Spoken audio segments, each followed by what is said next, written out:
Hello, everybody. Welcome to Alive again. Again, we're here again, and we're really excited today. I say that a lot of weeks, but this week I'm really excited because, as you can see, we have Sherry's back from last week, and she is the chief grandmother. As if you go back and watch that episode, you'll see she's wise, and I actually really have respected that about her. And Jody's back. Welcome back, Jody. And she may chime in at some point. And then we have David Midegah, or David Taylor, and Chief Midegah. So we are really excited to have him on. He couldn't make it last week, and I'm just excited. That's all I'm gonna say. So anyway, welcome everybody. Today I wanted to go through and talk a little bit about plans going forward for what you are trying to accomplish in your goals over the next couple of years, and what's happening the rest of this year. Because I know you're not going to be doing really any more podcasts. Is that right, David? Yeah, you're the second to last. Ah, yeah, I'll watch tonight's too. But I had to get on with you. It was that we finally had a nice day that wasn't raining, and got to sit outside. First podcast where I'm outside, where I can feel a little bit of the spirit I need to feel. Yeah. And I think Mike, you carry yourself with someone who carries a lot of respect and honesty and humility, and it's nice. A lot of shows I'm on, they're very. You see it like on TV. They're trying to rile up, or they're trying to use like churn up emotion or things like that. Yeah. And sometimes it's difficult to navigate that. Yeah. And everybody around you is trying to find a slip up. They're trying to find a window. They're trying to find a place to get an arrow through. And so you're the type of person to talk to that I know that there's no arrows that aren't unfounded. So thank you. Thanks. Thank you for that, because you're absolutely right. I will not shoot an arrow. I wouldn't even shoot it if you made a mistake. That's not who I am. It's a pretty. I have found there is a pretty high bar held at the moment, and so, we talked a little bit before. I'll wait until you let me go a little bit here, but okay. It seems there's a pretty high bar, but we'll talk a little bit about it. Okay, I will put that back on you in just a moment. But Let he who is without sin cast the first arrow. Amen. Cast the first arrow. I like it. I prefer to be around people who are professing sinners more than I do those professing to be saints. Yeah, well, and so that's did me. Jesus. Yeah, he did. Yeah, he picked tax collectors and prostitutes. So yeah. There's something to be said about being around people that are humble enough to state their faults. Mm-hmm.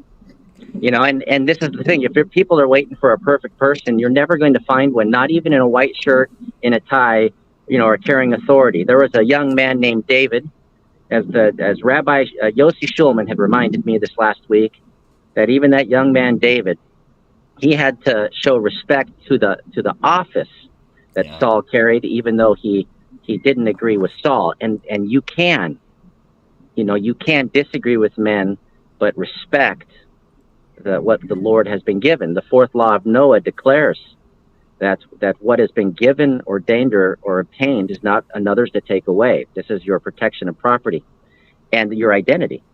And this is also the fourth grandfather teaching, which is, we have wisdom, respect, humility, honesty. And honesty is that where someone is in their life is not yours to judge. Yeah. Every seed within the earth will grow into something. And not every seed will be the something you want it to be. But it's going to be something that God wanted it to be. Otherwise, it wouldn't be. That is a very good point. Yeah, I feel, because I served a mission for my church, and the way that we go out, and conformity is not always the best way. For some people it might be. But I think for most, you need to be able to have your identity. I think that's a very astute and wise point. So last week we talked about trauma and about basically trying to overcome generational trauma. I don't know, and that's an individual thing for each person, right? But I think addressing it as communities as well is necessary. I don't know how much we want to go into that today, but I did want to remind people, go back and watch that if you haven't, because I believe we all have a level of trauma in different parts, and we all will react differently to it. And then it depends on how much you've had, and you can't measure it against each other. And so we have to give each other the grace to be able to go through life and make the choices that we need to make and try and do the best we can. And so love is the answer really here. And we have that in the background behind Jody. I think that's a very important deal. So, but today I really wanted to focus in on your mission, what you're looking forward to do. So I'll just say something on what you said about that love thing, and then I want Sherry to talk first. But I would love that. We had a little thing called the Cardinal Hour. We're going to start that back up, where we were it was like the coming out that something's shifting this next year. But what is the love we're supposed to show? We're supposed to show the love of the Savior, but we can't understand it. No. We're supposed to show the love of the Creator. We can't understand it. And so we've been given a great gift of our mothers, some of us grandmothers, to fill the place of mothers who are scarred, and upon their hearts. But that the mother, the unconditional love a mother shows is that she stands by her convicted child who has committed murder, the worst offense you can, with the love of their innocence, the same love as if they were innocent and had never done it. It's unchanging, it's enduring, it's forever. It's beautiful. And the Creator and our intercessor stands before him pleading even one click more than that. And none of us are worthy of the gifts that we've received. That if we want to say who's worthy of heaven, it has nothing to do with a piece of paper or a six-sided wall you walk through. It's action. It's that you act with what you're praying, you're acting with faith, you're relying on the Spirit to do what you can't do. And you're trusting that the Lord keeps his promises, and you're just doing the best you can. And if you can't have that type of love for each other, then it's best not to say anything at all. Yeah, it is. And then before I hand it off, and also remember, some people you talk to are walking out of or walking through a war. Some people, they are combat veterans in life. Some people are war chiefs because they survive and they endure and they persist, knowing it's the only thing to get failure out of the way of your success in ways that you may not go through as you've had the water and milk fed life, and they have had the densest flesh shoved down their throat. And so be careful, because they will also assume that you're a part of that war and that battle. And you're another wall that they will break through, and it won't always be the kind words, right? That sometimes it's the stern, firm words of your mother and father that did the most correction in your life, and the mere fact that because it's too fantastical for someone else's effort to put me in a situation where I have to declare and show my lineal ancestors back 9 generations, or all my military paperwork that I have, or my college transcripts, before somebody says that I meet their bar to have a voice for my family, is something that they should consider. They've just placed themselves in the path of a warrior who's trying to be a man of peace, but whose life has prepared to be a man to win war. Yeah. And the life moving forward, and things will not get easier as we go through these years coming before us. That's another topic completely, but we have to be warriors at the same time we have that soft inner peace towards those that allow us to have that towards them and feel love towards each other. And so I completely agree. You were going to ask Sherry to share? Yeah. No. Yeah. Um, I sent Midegah a little saying this morning to prepare us for the day. And I think this is relevant. It says, empathy without boundaries is self destruction. Yeah. Unconditional love doesn't mean unconditional tolerance.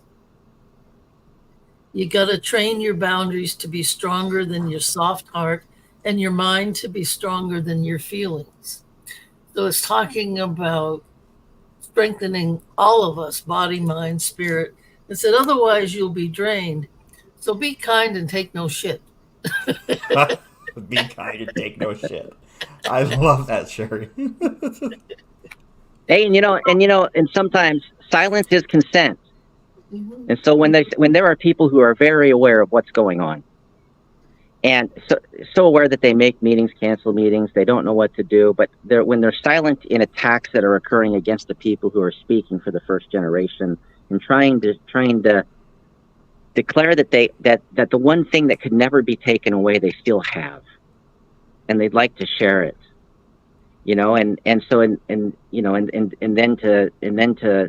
have also righteous, you have the right to righteous anger when a group of a people who you consider yourself a part of make it a mission, and maybe it's not a big group, but it's enough for a political poll to say, well, this is a pretty good census taking of what's going on here, that you do have the right to say, well, I'm going to correct you. I just had a call yesterday with my son.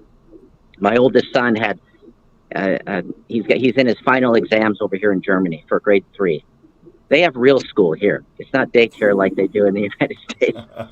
And he had to study for it, and he told his mother that he hated school as a 9-year-old boy and was combative, and she had to get me on the phone with my son, and as a good father, I had to be firm. And I had to use strong words to establish a boundary. You don't touch this wall. And you will when you come up to that wall and you feel inside that you want to, you don't need to, and if you do, then there will be an equal response back to you, and if you don't like it, you shouldn't have done it. Always followed with, you're my son. You're my boy.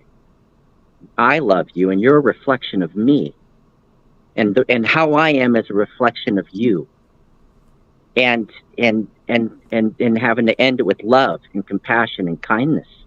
Yeah. But there's never the time where you sit down with a child, and we are all children. Yeah, we are. And say, you can just do whatever you want, and it'll go unanswered, right? Wrong guy, wrong time, wrong place. Yeah. And if you wouldn't say it in someone's face, which they would never say to mine, then you might not want to say it thinking it won't be answered, even in the digital world, because it will. It will. I will not allow anybody to be a part of additional trauma upon our people, upon our families, or upon myself. And if that means stating firmly a position and then walking away has nothing, it takes nothing away from us or me. It takes something significant away from you. Yeah. If you are LDS and you are Mormon, knowing that the foundation of what you have was established in the very year and following 7 years from 1823 to 1830, at the very beginning of the real ethnic genocide of an entire people. The right to practice their language, their culture, to live on their land their ancestors are buried within. The right to practice their spirituality or even have their national identity, it is taken. That you are acting solely on faith. You have an invisible block you call a cornerstone. You can't prove one way or the other. And when you have someone who is a part of those founding families you call pioneers, who life took into the other camp, which is the founding families and the pioneers of the peoples who came to this continent, and is bringing something to add upon, not take away, affirming, not removing, then by attacking and rejecting to prevent its even sharing. Yeah. then what you are doing is you're acting two-faced, because the thing you are telling everybody in the world, using 1/100th of the history of my ancestors, is that it builds upon, and if it builds upon, as a missionary, and it doesn't take away, then you should receive it. And yet today, I have in the last months, I've had conversations with tribal peoples around the world. We've been for 80 years working and networking. I'm just at the tail end of something big. And even there are people who are kings of the Maori in the Pacific, knowing that the Maori even, and this is just one of many, they have their story and their history with the great Peacemaker that they are told they are not allowed to share.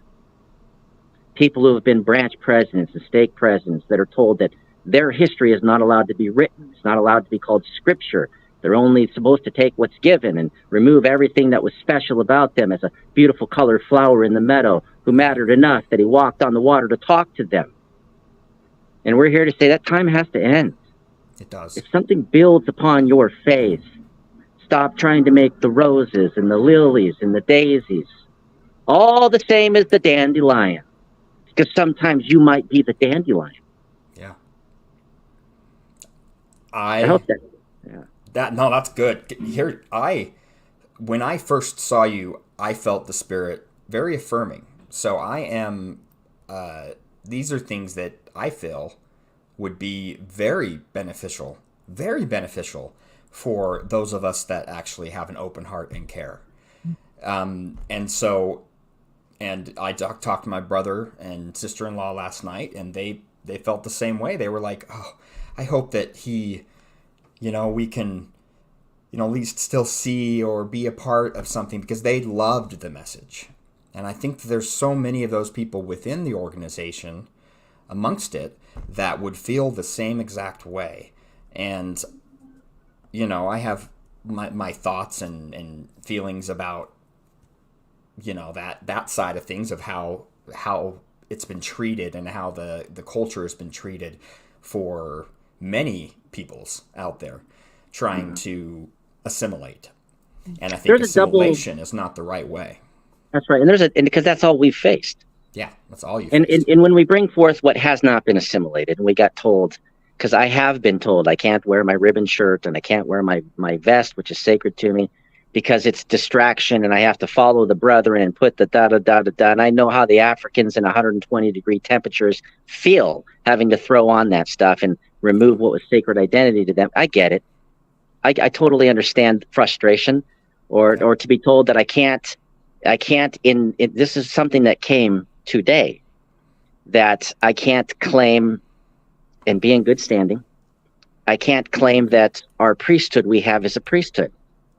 My rabbi friend, they laughed about it because they have the Levitical priesthood still. It's in the church manuals. Like they have the Aaronic priesthood, isn't there? I can't say it. I also can't say, or I've been asked not to say in the capacity as a member, that our sacred history, which is hundreds and hundreds and hundreds and hundreds and hundreds and hundreds of years older than the 1820s, that it's scripture from God. I'm not allowed to do that unless we give it to the brethren to determine if it is. I'm sorry to say you're wrong. And that you should understand that when Jesus Christ said, "This is my church," he didn't say it's his church. He said it's his Father's church. And not only that, his Father has many children and he loves them all. And not only that, Jesus Christ himself, the great Peacemaker, he does nothing other than what he was taught. He teaches nothing other than what he was shown. Yeah. He has nothing other than what his Father has given him, meaning that he is even obedient to that. Yeah. So maybe we should also understand that as well. And that it's a difficult place to place a people, especially when you're saying, I didn't know if we intended to get on this trail here. We're on it, so let's walk. But you have to you have to stop and see the double standard. Yeah. It is polling right now. About 9 out of 10 members of the LDS are Republican. Okay? 9 out of 10 are polling for Trump. They have a hard time when I speak with harsh words about the hot boiling water you will not touch, which is questioning my educational, my military, and my family history. You will not touch my culture or my right to be a part of it. And they have a hard time with that, but they will stand up and they will cheer on a man screaming and yelling who's talking about touching women's body parts, who's paying off prostitutes, who's committing felonies in the dozens, and they cheer and cheer as they throw the red mark across their head, that hat upon their head. And they should remember in the Book of Mormon that people that marked their head with a color as well, who thought all was well. And it wasn't. You can't be on both sides of the fence. You can't say, I don't like how you're reacting when I'm slamming you. But in the same hand say, but I love this man who I would never even talk to a family member in my family if they acted like that man. How many members of families are shunned because they by LDS, because they do the things that Donald Trump does? Right? It's a double standard, and it leaves a lot to, it causes a lot of confusion in rational observation. I hit the check marks. I have the right to observe. Yeah. You said to my not you, I'm speaking to the European descendants who copied our government, went to the Haudenosaunee three-house government given to them by the great Peacemaker, came to the Niswi Mashkoti went on of the Great Lakes, which is not talked about, and reviewed our three-house government, which was given by the great Peacemaker, saw that we had the eagle as our standard. And then they go and create a copy of it. And then they take away the rights to us to live on our land, to our culture, stuff that did not end until 1999 in Canada and 1978 in the U.S. I was born in 78. I am the first generation. And you can't say that you're then going to appropriate or remove or take control or diminish or attack their spiritual teachings as well. We are the ones who sat down and signed a proclamation with the Orthodox Chabad Rabbinical Order and all of their major educational, that our 7 grandfather teachings were the same as their 7 laws of Noah. Which, and by the way, everyone, that is huge. Like, that is such a big deal. And affirming that what we received came 2,500 years ago. The Midegah Lodge. They placed our star directly beside their star because they know that it's 2 overlapping stars of David, because they made an agreement with us back then. 2 sticks are bound as one in all directions. And they signed that. And I'd ask you to acutely, as you tell people that the stick of Joseph and the stick of Judah, that the 2 sticks were merged with the Bible and the Book of Mormon, knowing that the Bible is a fraction of the Torah, who is its grandfather. And the Book of Mormon is a fraction of the history, by their own words, 1/100th, of those who kept the records, and are they not scrolls? And the people of the scrolls who claimed the majority, and the people of the Torah sat and signed it. Was that not a sign to you of what would be coming? And are you awake? Or are you in that big building? And I honestly feel like a lot of people feel, because I love the teachings of the church that I belong to, right? I do. And, but there's so many that will feel trapped to be able to open their mind to these things because pride. And I'm not going to say more on that because but it's very sad. I want to remind them that we didn't ask to meet with them. No. We were invited to a conference that was within our reservations. And we said we will affirm that Adam and Eve did walk on this land, but they also named themselves. We will affirm that we came here after the flood as well. We will affirm that we had multiple migrations that came in that do seem to match what's in the Book of Mormon. That we will declare that we have records that also affirm that the great Peacemaker walked here, but he allowed every culture to call them after his tongue. And your confusion about that is confusing to us because we know we know that he in his time was never actually verbally ever called or referred to as Jesus, but it was Yeshua or Joshua. And so we understand you, but do you understand us? And I feel like at the moment I'm placed between two communities. Yeah. And it's a challenging place to be, and I'm not going to be a part of more trauma, but I'm just going to declare that we know what's true. You know what's true. You can say and do all you want until those who do show up and say, what are you talking about? We're coming at a crossroads in your history. Yeah. I think Where so you have a presidential election occurring this year, Mike. Are you in Canada or the U.S.? I'm in the U.S., sadly. Yeah. Sorry. Where No, you have on one side, you have a people who are attacking. You have a people attacking a man for being a grandfather and acting as a grandfather would act. Then you also have the people around him who aren't recognizing that he's a grandfather, and maybe they should help him understand that. On the other side, you have somebody who embodies the very worst principles that we experienced during the times of our genocide, who throws up the very first principles that we thought as a move beyond, who throws up Andrew Jackson as his greatest hero and idol, who killed more Indians than Adolf Hitler did Jews. And we say, who's on the midday we win, the path of the heart of the Creator, and who's on the path of pride? You know, there was another people who they met with the Creator, and they got a promise. They were told, "You're all children of Noah. All of you are, but because of what you've done from a grandfather you had named Abraham, and a grandfather named Isaac, and a really amazing grandfather named Jacob who struggled with God daily to do the right thing. Jacob, who became Israel. That you're gonna ask some questions out in the desert as you're living like the animals day to day, manna placed upon the ground. You have to have faith like the animals around you in life do. And they ask questions, and he said, "You're a chosen people to remind the other children of Noah of their responsibilities. If you have a good father who knows he has a good son, and he leaves all his possessions to his good son and says you have a responsibility and an accountability to taking care of your brothers and sisters, and you spend most of your time declaring, look what I have and you do not have. Look how special I am and how special you aren't." Right? Yeah. Then the ADT alarm system got turned off and their building got torn down twice. And the saints can't say that did not already occur to them once.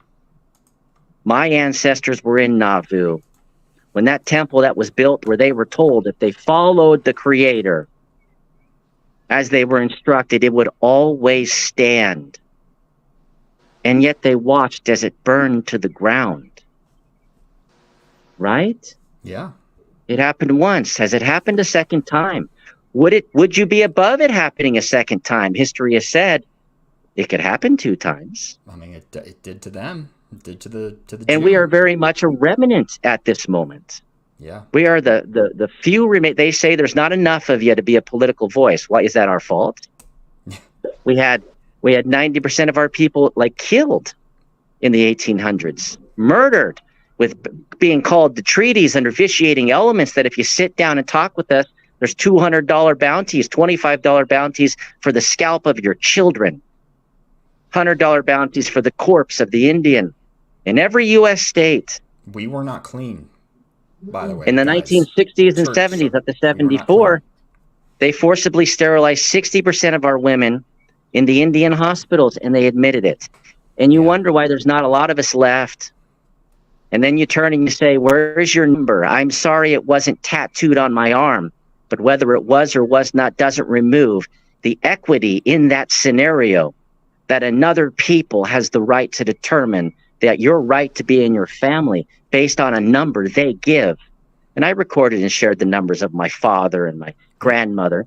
And I choose to accept that that's the destiny of my children, who they then say, well, they don't have the right to be the same as their grandfather or their dad. Do you think I'll close with this, Mike. If anyone came up to you, anyone here who has children, and said to your child in front of your face, with seriousness, You're not the same as your dad. You'll never be the same as your dad. What response do you expect? We're fighting words. If it was in person, I'm a brown belt in Marine Corps martial arts. I would not say it. I mean, I don't think it, but these are the things people have to, and it should not be the saints who are doing this. And I know, and I'm not speaking out of turn here. Everybody's aware. Before we ever circled back this way, Miscozikwe knows this is true. We'd met with royal families of Europe. We had met with tribal nations in the Okanagan and the Denetaw of the Arctic Circle, the Salish on the coast, the Apache, and they're not Navajo, they're Denetaw, and anyone calling themselves Navajo, they don't even know their culture, and they're not associated to it properly. We had been to leadership over 3,000 Christian churches united. We never had a single email. We never had a single message. I was never once asked to present paperwork. It should not be those professing to be saints forgetting they should be professing to be sinners first. Yeah. And to cast the spirit of accusation is something that we do not want to have, guys. That's how I feel. We don't, the spirit of accusation, to accuse people of things that, whether that's not the first reaction that we should be doing as a people. So that's just my opinion towards that. I even had people saying that I must be walking away from my culture because I cut my hair. I cut my hair the first time because my son died. And I let it grow until I was over that. I did not cut my hair last summer when my elder, Chief Tom DeStow, died, because I was still mourning my son until I was okay with that. And it took 2 years. And then this January, it's this month, I'm back on the anniversary of Elder DeStow dying last year, who was very much my father from 1995 until last summer. And so I cut my hair this month because now's the time to mourn him. And I will grow back, and that is my culture. It's not me assimilating to the will of the brethren. No, that's me honoring. That's me honoring. To following your culture, and people that talk against that are just showing their own ignorance. Yeah, exactly. I have another example of that. You can see I have fairly long locks here. And I always have had. Midegah has seen pictures of me with my hair down to my waist when I was younger. And then Deepwater Horizon happened. I happened to have been the clinical director of the critical incident stress management for Transocean. And we had 11 people die in that incident, and many more severely injured, many of whom I knew, because I'd been working in the oil field offshore for a long time. So for 11 years, I cut my hair short. It was in a boy cut. Okay.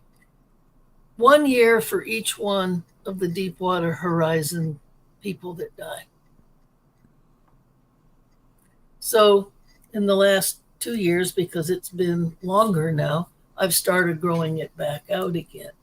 But there's deep, deep spiritual meaning about hair to Indigenous people that a lot of people just don't get or understand. It's all about conformity. And I even had to argue with the school board in the town where I lived in Texas, because there was a Cherokee lad there going to school, and he had long braids.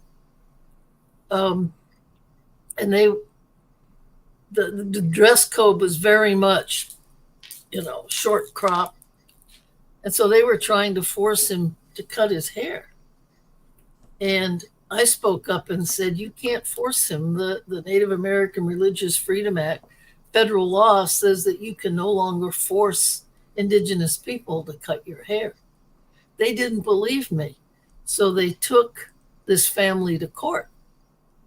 And they lost, of course. Spent thousands and thousands and thousands of taxpayer dollars over hair because they wouldn't comprehend the culture of this Cherokee lad.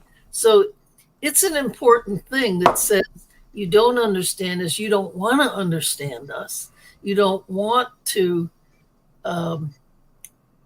be aware that there's other ways of doing things. And so this hair thing is a big deal. Doesn't look like much, but it's a big deal. And it's part of who we are. And so to complain about that or to try to make us conform is really cutting us to our spiritual core. That was the first thing they did in boarding schools, was cut their hair, help them lose their identity, take away their clothes and put them in Western clothes or European clothes. They Which weren't barely allowed. ended before the 80s. Like, this is in my lifetime, like Yes. right when I was born. So it's Yeah. not like this is forever ago, guys. No. Both They think, David and Sherry were alive at this time Yes. when they were taking people from their families. And they think, oh, because I don't know about it or I didn't hear about it in my history class, then it doesn't matter. You know, I would say this, you should really reflect. I spend a lot of time over here in Germany because I make the obligation to sacrifice to be a father and to go and be that guy that has to cross back and forth. But imagine the German people today who still, no one has a problem still pressing upon them the sins of their great grandparents and stating that they're still accountable, right? That they have a responsibility to the great grandchildren who did not even live in the Holocaust, did not even grow up touching anybody who went through the Holocaust. And yet you allocate to these people the right to talk about what occurred to their ancestor there, and who will say they have the right to do it for 1,000 years if they so choose to. It's the American citizen that believes that they have exceptionalism that removes their accountability or responsibility to make right what their forefathers have done. And we're not talking like forefathers from 200 years ago. We're talking like your grandparents. I'm talking about parents that we can touch. And so you should walk with a very light stick in that regard, because condemnation usually falls upon those who claim that type of arrogance. We even have to experience in the modern day, and I want to make the second half talking about the cool stuff we want to do. But I'll close with this on this part, that no one would ever accept in a European or German court that they would utilize case law that was written by the Nazi government during the 20s and 30s. It would never be allowed to be utilized for any modern justification. And if they did, and yet the everybody would freak out. Yeah. But yet today, every time we go to court, yes, it is only the case law from the United States' 1820s and 1830s and 1840s and 1850s that is utilized today for them to refuse giving us our rights today. I want you to understand how that makes us feel in relation to you. That in 1890, that the first photograph of genocide in the world's history was in South Dakota at Wounded Knee, just because mothers and fathers and children danced in a circle to their ancestors to go talk to the Creator and say, help us. And they sent the 7th Cavalry and murdered them, took a photograph, and 20 of those soldiers got medals of honor that we have tried for decades to have removed. And even today, your Congress and Senate will not remove those medals of honor. I want you to understand how that feels, observing when you say you're American and equal today, and we reject it. And I have the right to. All those people sitting on couches or behind their keyboards that want to act like I don't have a right to talk. I sat with one of my best friend's bodies for 7 days, 70 pounds of water weight in his head. And I went with him to his parents' house for a memorial and slept in the hearse with him until he was buried in the ground. I personally have given 24 flags to mothers, fathers, and relations and declared to them on behalf of the President of the United States and a grateful nation, please accept this flag as a token of our gratitude for your lost loved ones' faithful and honorable service. While you were finding reasons not to serve, and there's no veterans attack, But while you were finding reasons not to do your part, knowing I didn't want to do my part because I didn't agree with happening, I did it so you could understand I have a right to speak more than you do in that regard. I supported and defended your right to free speech, not to be a jerk. Yeah. Excuse me. No, I think that it's important that we address the very blatant things that have come at you, and I think that you did it in a very measured way. So I lost my cool on a video. I'm not going to say this. I'd like to put this in a framework to give people a chance to check themselves, because I mean that's what we do in the Cardinal Hour. Is how do we take what we're hearing or learning or what Spirit's prompting us and work it for ourselves? And we have a very old prophecy. Some people are familiar with it. It's the white buffalo calf woman prophecy. Okay? And it speaks to a lot of this in a lot of different ways. And as part of the work I do that I explained last week. Given by the first mother. Given by the first mother who came back and visited us. Wouldn't you think when you say, we hear a lot about Heavenly Father, we hear a lot about the first man, we don't hear a lot about the first mother. She cared enough to come talk to us in the middle of our great struggle. Yep. Mother of all living. Yeah. Your mother. Keep going. Anyway, I tend to marry the clinical with the spiritual because I think that's what makes sense and speaks to all of us, body, soul, spirit. And so to use the Reader's Digest version of this, because it could go on for hours, white buffalo calf woman came and looked like an apparition to these two scouts out scouting for game and protecting their community. And one of the scouts saw the beauty as they got closer and closer and she took form. And he approached her in a lustful, carnal way, wanting to possess her, wanting who knows.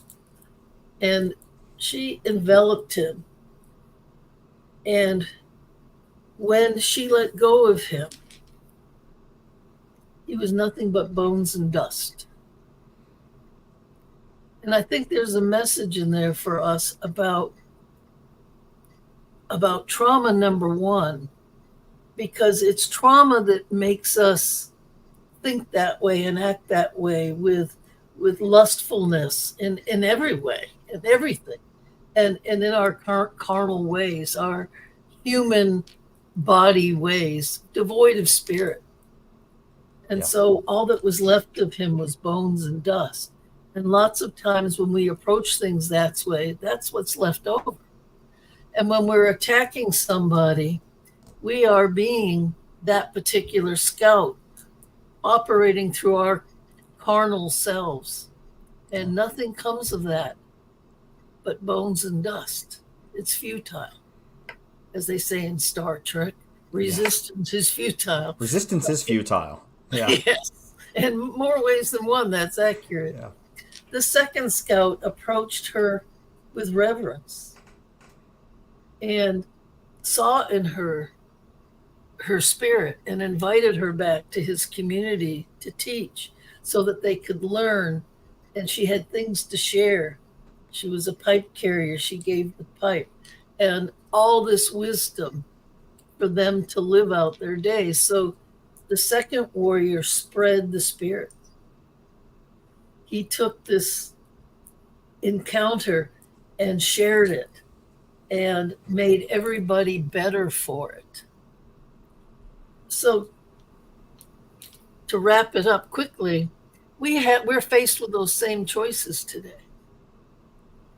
And I see the carnal way we approach things as being unhealed trauma. Well, everyone has trauma of some kind because we live in this spoiled world. Yeah. Okay.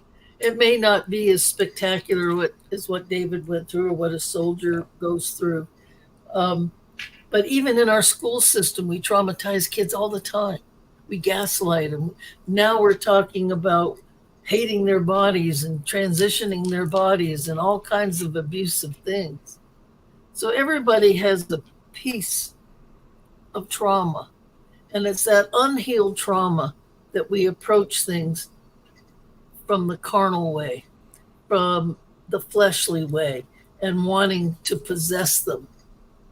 And it turns to bones and dust. And the other way is to approach it spiritually, and that's what we're asking here. Trauma can be healed or at least managed. Okay? Managed. Yeah. But it takes a spiritual component for that. The one thing I've noticed in my clinical practice is that people that have a deep faith heal much faster and much deeper than people that don't, because they're including their whole being in the process. Psychology in general leaves out the spiritual. Well, we don't want to touch that. Okay, that's not our purview. We stick to Jung and Freud, and I mean, those are good guys, don't get me wrong, but that Jung especially had a spiritual component to his thing, so I don't know why we're so scared of it. But unless and until you approach things from the way of like paying it forward, like that second scout did, bringing her to the people, sharing the wisdom, and if anything, that's our goal.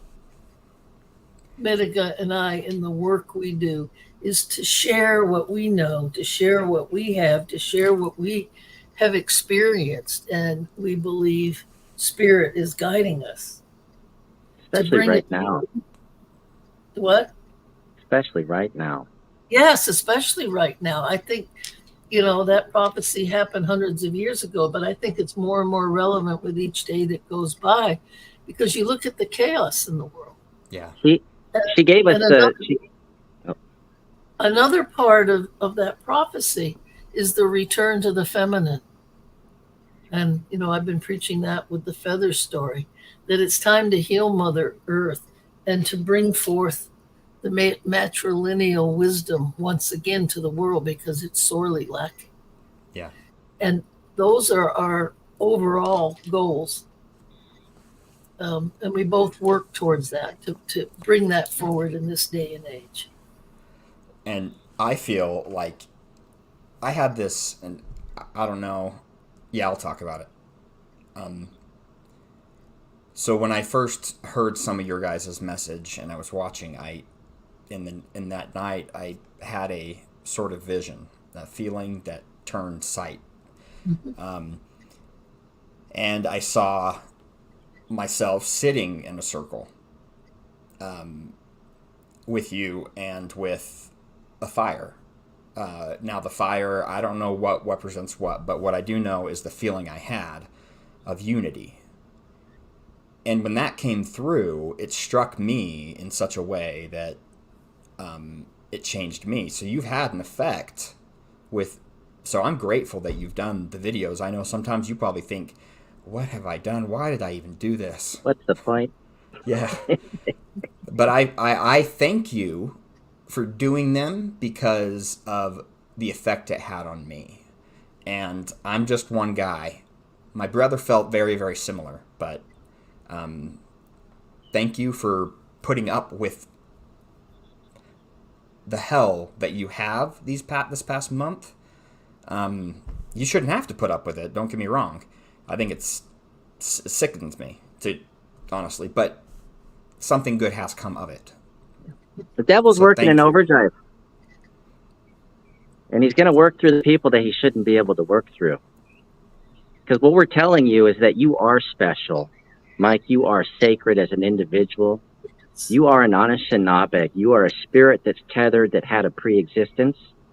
If we call ourselves Anishinaabe, we must also say you are as well. Remember that you're an Oji Chagwan. You are a spirit in a body, and you're supposed to live a good way. Mino bimade ziwin. You're supposed to be Ojibways, recording a vision in every breath and heartbeat with the Creator, because you are. That we were given teachings that we're trying to share to you now, that even the First Mother gave to us about the teepee, which is returning to the circle. There's always a fire in the center of that. and that there are three poles that have to be bound together to stand that up. She told us in the end, for all the poles of humanity to rest again. No teepee is just thrown up as some shelter. It's a spiritual experience, every single one, so that our children will remember. And I'm just speaking what my ancestors could speak, but you couldn't understand. I'm trying to say that you have to have discipline, you have to have humility, and you have to have respect. If you don't have those three things, nothing else can rest upon your spirit. It has no place in your circle, and you have no place in their circle. That we were given the future by prophets, and they were prophets that told us, when you find yourself in this age, buckle up and endure.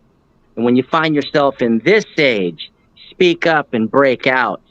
And when you find yourself in this age, you better teach, because the sun is rising. And when the sun rises, the Creator himself will dwell in the presence of this earth, which will become a higher place. We have to be willful participants in that.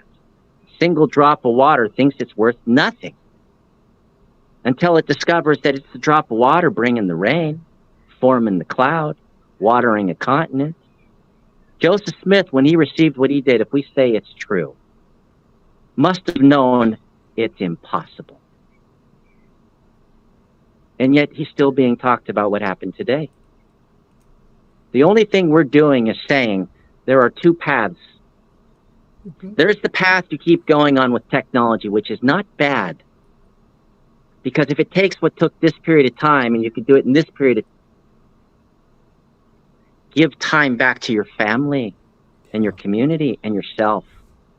Don't think that because you could take this to this, that you should take more, because now you're at war with your unborn grandchildren and their right to fresh water and fresh air, and to even walk in this nature that you get to experience today. At the minimum, you're taking from them. So find a balance there. That we're going to build a language preservation university, and we're going to save the languages of humanity. Yes. They were made with intention and a purpose when that tower fell, and they should be remembered and protected. We want to have a cultural center so that you can understand us as the many flowers of the meadow, as they have in Hawaii. The Polynesian Cultural Center brings more people to the gospel than you. Yeah, we want one too, but for all of them, and then have another layer where we add on all those from around the world as well. Because we want to say that you don't have to put on a white shirt and tie and look exactly the same to be beautiful to the Creator, and we see that in the creation around us. Yeah. We see that in your children and your family. I have had 3 daughters and 3 sons, and they're all my children, but they are all uniquely different. And my relationship with them is different, and it's not one's responsibility to replace what the other has when both sides of the river are watered by the same river. That we have to find that humility, because you have to be able to add upon what you have. That's what we're trying to do, and to remind you that you need to start loving a little more right now, especially those who are putting on the red hat and championing hate, saying that a river that runs north-south, anybody can pass it and they're okay.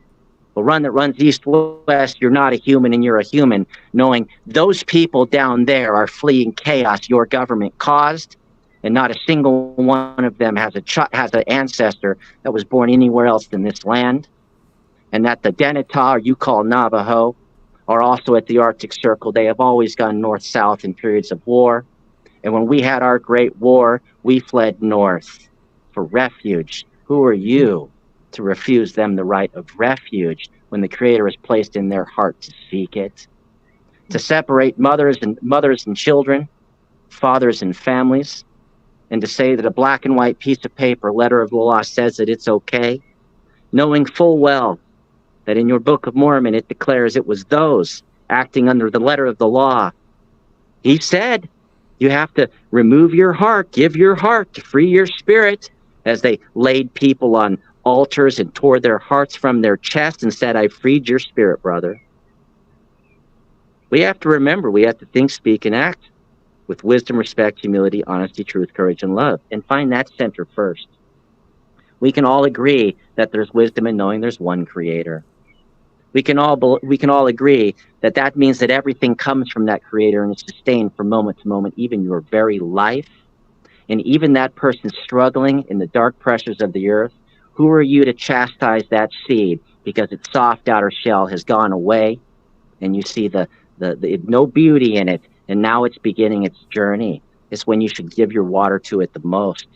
Yeah. Every seed has to go through that journey of growing roots in crooked ways to find the creator. That there's humility in knowing that humanity is sacred within creation. We must be made in his image, that we can comprehend these things. You should safeguard human life, not use what you put on paper to justify doing horrific things and making what was your nightmare your reality. That there's honesty in knowing when that's true, then anything that one person in their walk with the Creator has obtained, been ordained, or gained is not yours to take away. You need to respect people's rights to their family. And there's nothing more sacred than the right to the ground your ancestors are laid within. That if we know that wisdom, respect, humility, honesty, there's truth, that all the life around you is also on a personal journey, is a spirit in a body, an Oji Chagwan. They have a right to their journey as well. So act with restraint. As you say, that animals have the intelligence of young children, and then you put them in prisons their whole life. Just for your gain? Don't forget the Creator hears their pleas as well, and doesn't withhold their blood from upon your head. That you should have the courage to remember that you are a sacred spirit in a temple called a body, and you're in a temple called creation, and this is the house of the Creator. And is it not a house of directions, east, south, west, north, up, earth below, your spirit within, and what's on the other side, the source, that eighth direction, the Creator who wants to join us here? If we could only show love unconditionally, that's love, to live all these things. And we're reminding you that that's what Noah told his children God said they had to follow. That's what the God said to Moses on the mountain. These 613 questions you have, and you choose to follow them. You constrain yourself, not me, and it doesn't make you greater than those following those 7. And oh, by the way, even you struggle, so I'll expand a couple. So now there's 10, but they come from 7. That even Jesus Christ himself, that Jew who knew these things and knew the Torah, walked amidst the Gentile who were equal children of Noah, and he declared to them, there's one God, and you need to love that God with all your heart, might, mind, and soul. That is the first 2 laws of Noah that he taught to the Gentile to help them find the trail back. And then he said, and you need to love each other. You need to treat each other with dignity and respect. He just taught the first 3 laws of Noah. He just started that journey back. And now those words and that grandchild of the Torah is now spread around the world. And we can't remember and cast aside the rest. What about this? What about this? What about this? Can you remove that as well? No, you have to uphold it and honor it. And we're just trying to remind you, unless you do these things, we can't sit in the circle. And unless we sit in the circle, he's not coming here. It doesn't matter how many big buildings you build with your hands for you to be taught what to do when he comes here. You have to do the things that is required of you so that he will come here and dwell here with you. Because that's what we're supposed to do. You have to exercise your faith and your beliefs and show that you're ready to accept him. We're the ones in test here, so I agree. And I think what your words, your authority comes from your words, comes from the teachings that are there. And that is, these are beautiful things that should be listened to and should be allowed to believe and should be allowed to share. So I'm not alone in this feeling, but that's where. And words put on paper are not important, but they're not more important. They're not more important than that sacred heart that was placed in your chest by your mother. And we all share that in common. When you meet your Creator, He will show you a record of your life. And we all share that equal start. You're not alone. You hear her heartbeat. You felt her heartbeat. Yes. And then you marveled in the womb as that heartbeat was within yourself. And then you were baptized into this world from that sacred water. And it was supposed to be organized in a way that this is who you are. This is where you are. This is what you are supposed to do. And we are here to help you because we are your family. And that was broken. And so now we have the ability to be baptized in the water of this Mother Earth and to stand up, and you get another chance to walk with the heart of your mother. And was not Mary so sacred to Jesus Christ? Yep. Do you not think that she counseled him as he was being taught? You have to understand our sacred place as well is no less than his, and we're not greater than him. So maybe we should remember that as well. We should remember that as well. Take the red hat off and set it down. Set it down. And pick your heart up and put it in front of you and walk with that. Knock What this is written off. on your heart is who you are, and that's what we will be judged from. And when you meet somebody and they tell you about their relationship with the Creator and it adds upon you, and perhaps their culture put it on paper, it's not your job to cast it aside into ash. And even if one ember has remained, the mere fact that you hear it gives breath to it and gives it life again. And gives life to what you believe as well. What you believe as well. We did the hard job. We're going to get our Language Preservation Institute. We're also going to get our Cultural Center. We're also going to get our Family Health and Wellness a community center where we give people a chance to breathe and be in a family again, not throw pills on them. To give them an opportunity to feel love and acceptance and connection with their ancestors. Who are your ancestors? We're going to get that. We're going to get that. But we're also going to welcome all the writings of those people around the world to talk about that great peacemaker. Because everything you bring to the circle feeds somebody else. When I meet elders, and I will be flying at the end of this month on the 26th, and I'll be in Ontario, Canada, with the Anishinaabe Midegah elders, not happy. They're not happy. And I'm going to be going and sitting with them all the way to August 7th through longhouses and lodges and discussing the state of the world. Yeah. And how we know this is our time to share our message that has been beaten down by the adversary so greatly that even those that were risen up within that culture to remember to be aware are beating us down too. And they should reflect upon that. And read their Book of Mormon. Read it. Because we say you better is clear. Go read 3rd Nephi again and ask yourself, which canoe are you in? I'm 16, not here to 20, 21, read it. And I am not here. There. He came as the chief of peace. Yeah. I am here. I am here as a war chief. I am here to say, pick a canoe. There are 2 canoes. Pick one. You're either with them or you're not. You're with your ancestors or you're in opposition and war with them. And you'll pick your canoe right now. Right now. Because when he comes back, there is wheat and there is chaff. There is life and there is fire. Pick your canoe. Period. That's it. I'm not trying to be, if you don't like harsh words that you cheer on the red hat, I'm not here to be your friend in the worldly sense. This is nature's friend first. And nature is my first connection to my unborn grandchildren, and I am a bridge between the voices of seven generations back, as are you, screaming at you to be more and do more.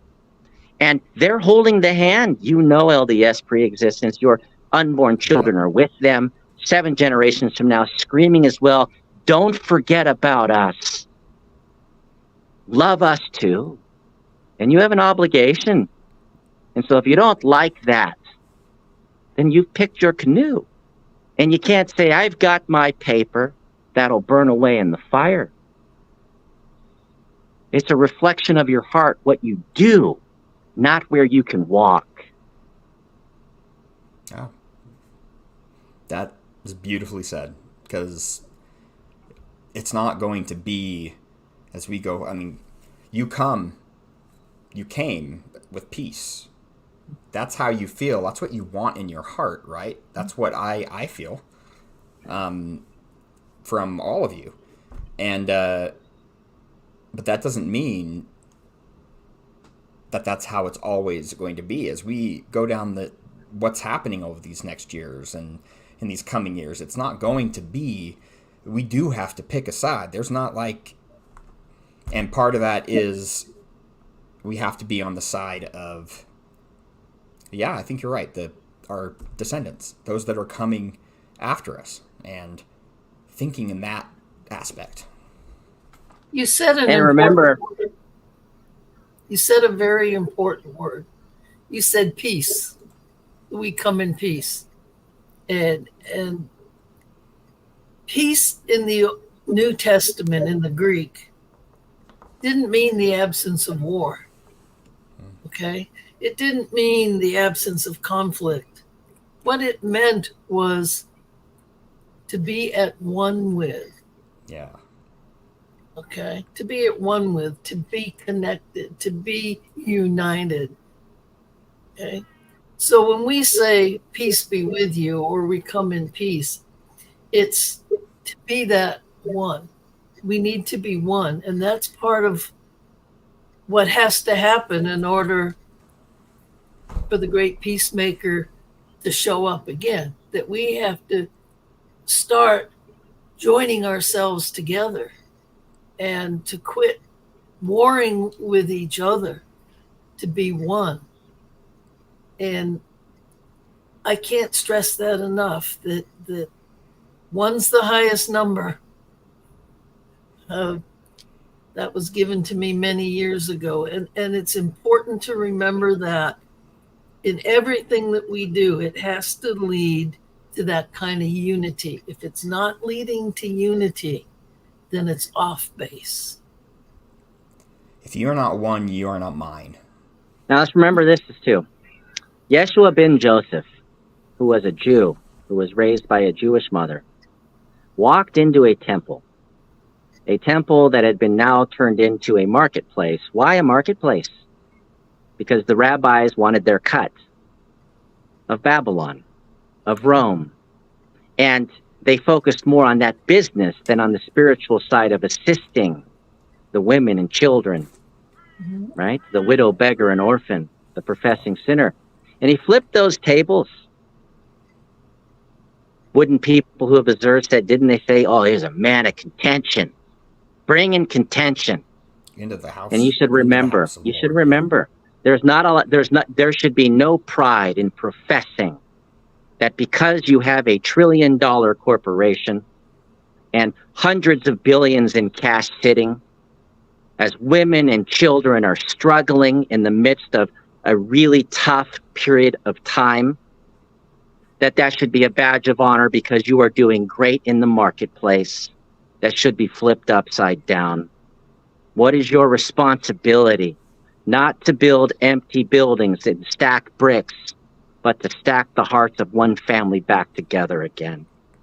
Your hoard of treasure from the veins of mountain is not of greater worth than the accumulation of hearts in the veins of unborn generations, being able to dwell together without struggle. And are they not left on their own, other than show up and take your sacrament? And if it's hard for you to hear, I was told because I honor my forefathers, that their relationship with the great peacemaker could not be declared as scripture. That my ribbon shirt, which reminds me in my vest that I'm a part of creation, is not welcome in this place. But we're wealth. And those with it have a position of authority. And we need more minimum wage bishops. We need more hourly struggling fathers as stake presidents. And we need more people who understand what it's like to look at your children and know you have no time with them. And to do something to solve that.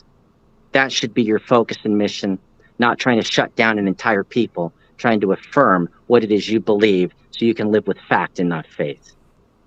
Because we'll just go away. We can go another direction. And it doesn't change anything for us. Like nothing.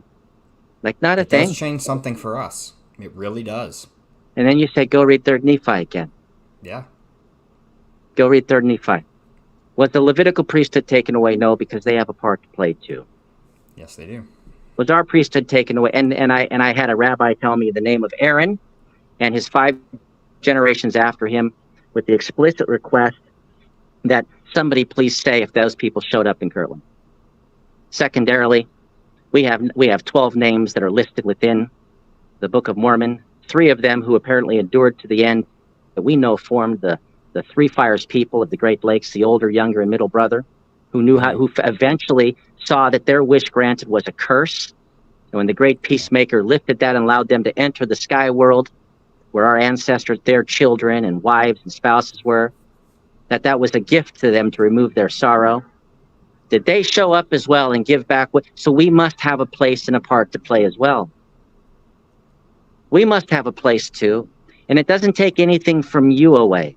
No. You are given a great responsibility to gather the Gentiles into one family again, not to replace Israel. Become one with Israel. And what is Israel? The people who struggle daily with the Creator to choose his canoe. Daily. Now, I want to sing a song before we get off, so you can, if you want to go, and that's what I got. Yeah, I definitely want to hear a song, and I just want to. Is there? Let's see. I want to encourage everybody to. I'm going to put in the description a history or some of the biography that David did with other channels, so that you can see where he's coming from and who he is, if you so desire. And then go to his website. I'll put that in there as well, because you can see kind of their written down plan of what they want to accomplish, and they're well on their way, by the way, to accomplish these things. So I'm excited, but either way. And then also, I do think it appropriate to go and look at some of either the other videos or the Cardinal Hour that you guys did. I've watched a bunch of those episodes, and they were helpful and good to me. So I think that would be appropriate to have in there as well. And so I'm going to put those things into the description, and I want everyone just to think about what it means to be a child of God. And are your actions in line with what we know we should be? And is it appropriate for us or anyone to put down a group of people? Like, this has been happening to them for 200 years, longer. And so we have a job here in our day to do our part for trying to heal some of those scars. And what a great opportunity for an organization to show love and kindness to a group that has needs it. Like, even those people, I'll just expand it to the struggling, like me, for instance. I go, both of my wife and I have to have an income, and this is so common. We don't get time with our children as much anymore, and that's only going to get worse. So if we don't act now, we'll become more and more and more into bondage, because that's what it is. It's bondage. So look at your life, look at how you act and how you treat your fellow man and women, is what I mean. So all of us, we have to look at the things that they can bring that are good, which I think all of it is. I haven't heard a single thing that goes contrary to our beliefs other than power structures. Men. And we know that the first man, and we're telling you and reminding you, that he said his strength, his endurance was to provide for and protect the strength and endurance of the mother, which is the generations to come. That the direction of any organization, if you have a matriarch's council or a council of women, they are the first direction. You men are the execution. Your failure of acting under their direction is what causes our descent. Your fulfillment of the responsibility to act at their direction is what causes our lift. And I often wonder if we understand the significance and the importance of the presidency of the Relief Society, who have yet to see their direction given equal, if not more, emphasis, because the priesthood is for us to catch up to them.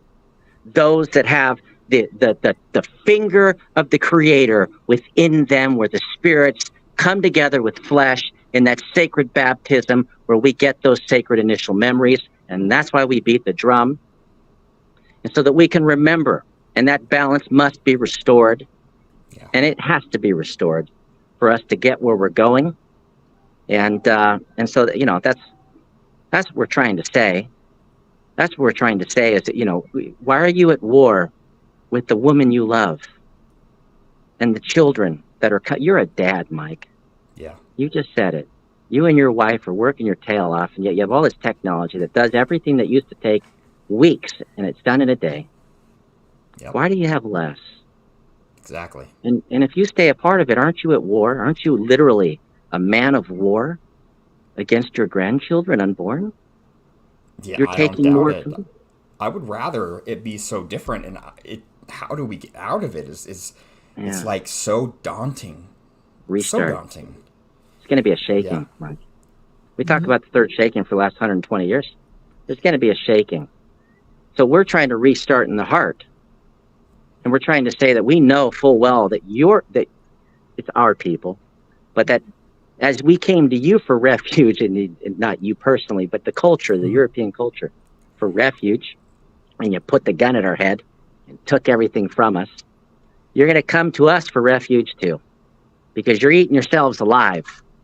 And even today, that great white snake that was unified is now two snakes attacking each other, and they don't care that the rest of the world is watching and going, what is going on? What the heck is going on? And are they going to choose to participate in it anymore? Probably not. So why don't you choose something else? Now, people ask me a lot, I'll close it because this was the direct question. Do you follow the prophet first? I can sustain and ordain an office that has been given just as David did to Saul. I follow the Creator first, because I know that in following Jesus Christ, or the great Peacemaker, he said, everything I do, everything I know, everything I can do was taught to me by my Father. Follow him. Be like me, and you could be joint heirs with me, with my Father, the Creator of all things seen and unseen. I follow the Creator, and in following the great Peacemaker, my eyes are on the Creator and his laws that were given. And in following any man, you don't follow a man. You look where the man is pointing, and you measure, is that to the Creator? And if it is, you follow the Creator. You follow the Creator. We're not a cult. You follow the Creator. Men are fallible. Yes, men are failures. Men are forgotten. The only people worthy of heaven are the worthy. We are so lucky we even get to go. Yeah. Are those who can deal equally with the widow, beggar, orphan, and professing sinner, as equally with your brother, child, spouse, and professing saint. And professing saints should know they're the last in line. Now, I got a song to share. I want to hear it. And before we do it, I love you guys. And everyone out there, thank you for watching. And I think this is going to be a great end to the conversation. End to the episode. But I think the conversation will probably go on over future times. But let's show them love, kindness, like what each other, kindness and love, like we're supposed to, because that is the truth.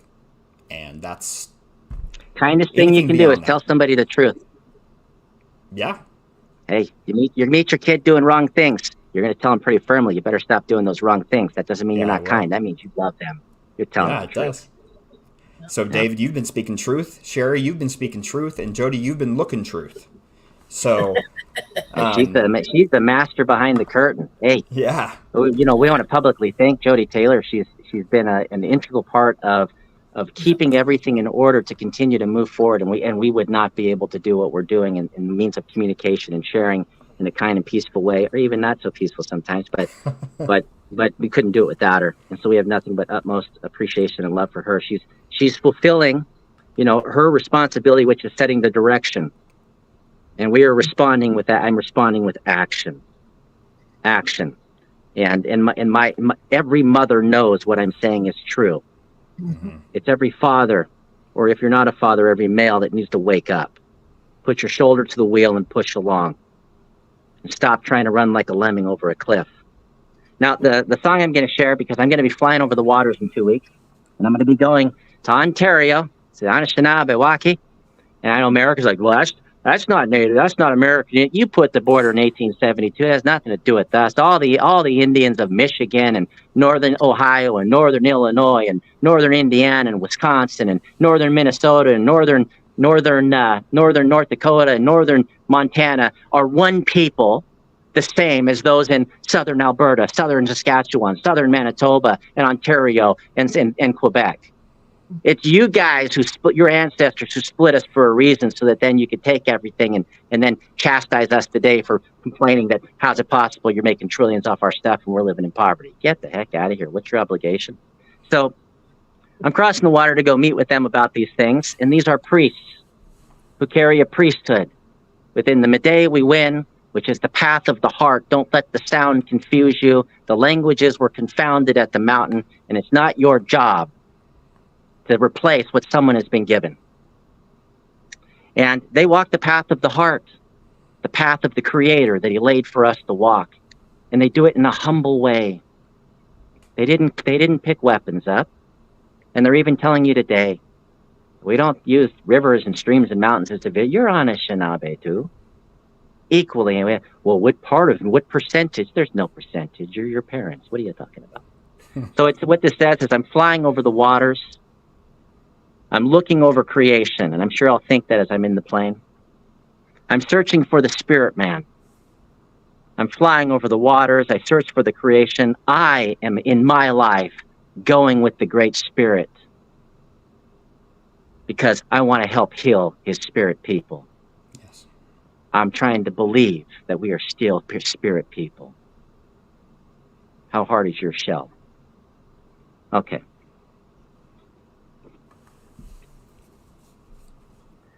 Ogi big Papa Mashan, Papa Wadanda Monaki, Mikanakungu Ichi wa Undo Newu Anishinabe. Hey ya, hey ya, hey ya, hey ya, ho. Hey ya, hey ya, hey ya, hey ya, ho. Ogi di big Papa Mashan, Papa Wabandamanaki, Manaduungu Wichi Wanananda Wiyat Anishinabe. Manatu Ape, Manatu Ape, Manatu Ape, Peshit Gewe Anishinabe. Hey ya, hey ya, hey ya, hey ya, ho.